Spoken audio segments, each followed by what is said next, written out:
აუ რა კაცი ხარ, ბარში გვეყურებინა რა. ამდენჯერაც ბარში ვუყურეთ, იმენჯერ ჩემი ამოსატანი გახდი და არემ სახლში ვუყუროთ. მომეც ხურთუკი. და სანამ თამაში დაიწყება, PlayStation-ი ვითამაშოთ. რა ვითამაშოთ? PlayStation. PlayStation-ი? PlayStation-ი მე კარგი ისმის. ხადაო, PlayStation-ი რა არის? გაიცანი. ეს არის PlayStation 6. S Pro Max. Galaxy Ultra HD. და უნდა გამოვწერე. ძალიან მაგარი რაღაც.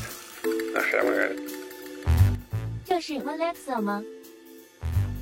და ტელევიზორი სად უერთდეთ? ეს არის სამი ერთში.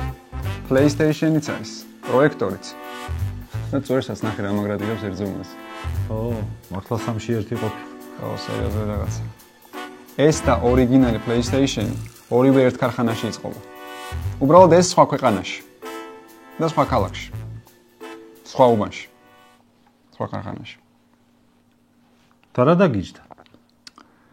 ტემუნდან გამოვწერე საშაქრე და ის ამომიგდა, ხო ის რო ატრიალებ. იქ მომცა ფაზდაკლების ვაუჩერი. იმ ფაზდაკლების ვაუჩერით ვიყიდე დიდი ნაგვის პარკები როა, ხო ჭხელის მოსაკიდი და რა იკურება. და ნაგვის პარკს მოყვა ეს.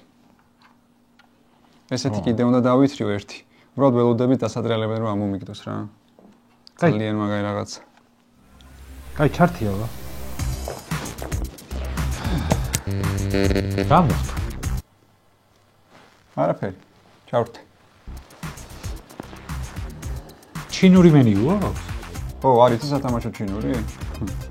ოხრა გაცხა. კაი, მითხარ რომელი გუნდი გინდა. რეალი არის? კი, ოღონდ პეკინის რეალი ქვია. იგივეა. ჩილიანში მომყავთ 104 აქვს ირბი. ვერ დაეწერე. კაი, მე ავიღებ PSV-ს. აუ რა, PSV-ს ნორმალური გუნდი აიღე რა, ხო წე. PSV აქ PSG. ხადაო, მეც მინდა კვარათი თამაში. შენც ყავს. რანაირ? $1 დავამატე და ყველა გუნდში ჩავასხმევინე. ნაპოლის გარდა. და ნაპოლი არის? კი, აი ნახე, ემპოლი. კაი, წყობაში შედი რა, უცებ შევცვლი რაღაცებს. წყობაში კი შევალ, მაგრამ მარტო ერთი წყობა კომუნისტური. აუ ჩართე მაშინ რაც არის რა მიხვეწებოდი თამაში. კაი, საჯი გვინდა? შემიძლია გავთიშო. ეგ ფუნქციაც აქვს? კი. ოღონდ საჯის გარეშე რეალს უკუჭირს ცოტა თამაში რა. აი გეხვეწები ჩართე რა რაც არის და ვითამაშოთ. კაი. შუქი წავიდა? აუ, აპდეიტი დაიწყო. ჩემპიონთა ლიგის პირველი ეტაპის დასრულებამდე ერთი ტურია დარჩენილი და პლეი-ოფში მხოლოდ ორი გუნდი, ლივერპული და ბარსელონაა გასული. ასეთი შანსი კი 25 გუნდს აქვს. მოკლედ, ადრე თუ ამბობდნენ რომ 22 კაცი დასდევს ერთ ბურთს, ახლა 25 გუნდი დასდევს. ბოლო ტურის წინ ჩემპიონთა ლიგაზე ასეთი სიტუაცია გვაქვს. ტურნირში მონაწილეობას იღებდა 36 გუნდი და მხოლოდ ორმა მოახერხა მერვედფინალში გასვლა. დაგვრჩა 34 გუნდი. ამ 34 გუნდიდან 9-მ დაკარგა ყველანაირი შანსი პლეი-ოფში გასასვლელად და დაგვრჩა 25 გუნდი. ამ 25 გუნდიდან 22 საგზური უნდა გათამაშდეს შემდეგ ეტაპზე გასასვლელად და პლუს 25 გუნდიდან 16 გუნდი იბრძვის მერვედფინალში დარჩენილი იმ 6 საგზურისთვის, რომ შეუერთდეს უკვე გასულ 2 გუნდს. რადგან გუნდები ცხრილში ძალიან მჭიდროდ არიან ერთმანეთთან, შეიძლება თანაბარი ქულები დააგროვონ და ამ შემთხვევაში UEFA-ს რეგლამენტით უპირატესობა ენიჭება იმ გუნდს, ვისაც გატანილი და გაშვებული ბურთების უკეთესი მაჩვენებელი ექნება. თუ ეს თანაბარი ჰქონდათ, მაშინ მოგებული მატჩების რაოდენობა, თუ ეს თანაბარი სტუმრად გატანილი ბურთების რაოდენობა, თუ ეს თანაბარი შინ გატანილი ბურთების რაოდენობა, თუ ეს თანაბარი უშუალო კონკურენტთან მოგებული მატჩების რაოდენობა, ყვითელი ბარათების რაოდენობა და საქმეში შეიძლება UEFA-ს საკლუბო რეიტინგიც ჩაერთოს. მოკლედ, ბევრი რამეა დასაწყისი. ახალი ფორმატის მიმართ გულშემატკივრების აზრი ორად არის გაყოფილი. ნაწილს მოსწონს, ნაწილს არ მოსწონს. და რაც დაუკვირდი, იცი?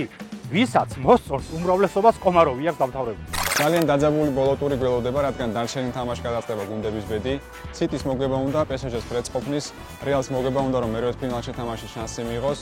მოკლედ რომ ვთქვათ, ბოლო ტურში Young Boys-ის ჩვენაზეზე გარდა ყველა თამაში ცენტრალურია. Big Burger-თან ერთად გაგაცნოთ ჩემპიონთა ლიგაზე მონაწილე გუნდების სტატისტიკას. ყველაზე მეტჯერ კარში Bayern-ი უხავს თამაშის საშუალოდ 8-ჯერ. მიუხენელები ასევე ლიდერები არიან ჩამოწოდებული კუთხურების რაოდენობით, ისინი თამაშის საშუალოდ 8 კუთხურს აწვდიან. ყველაზე უხეში გუნდი Young Boys-ია, ისინი თამაშის საშუალოდ 14-ჯერ ჯარიმდებიან. ბოლონია ყველაზე მეტჯერ თამაშის საშუალოდ 3-ჯერ ხდება თამაშგარეში. იტალიელები ასევე ლიდერები არიან მიღებული ყვითელი ბარათების რაოდენობით, ისინი თამაშის საშუალოდ 3 ყვითელ ბარათს იღებენ. ყველაზე მეტი გოლი ბარსას აქვს შეგდებული თამაშის საშუალოდ 3. ყველაზე მეტჯერ კი ბრესტის და სლოვანის წინააღმდეგ დაჯარიმდნენ თამაშის საშუალოდ 14. მე ვიღებ პროგნოზს თამაშიდან შტუტგარტი პესაჟი და ჩემი პროგნოზია პირველი ტაიმის ფრები. ფრეს ესეთ დაბალი კოეფიციენტი ჩემპიონთა ლიგაზე ბოლოს 9 წლის განმავლობაში არ ქონია. წაგება ეხა ორივე გუნდისთვის დამშვიდობება იქნება ჩემპიონთა ლიგასთან.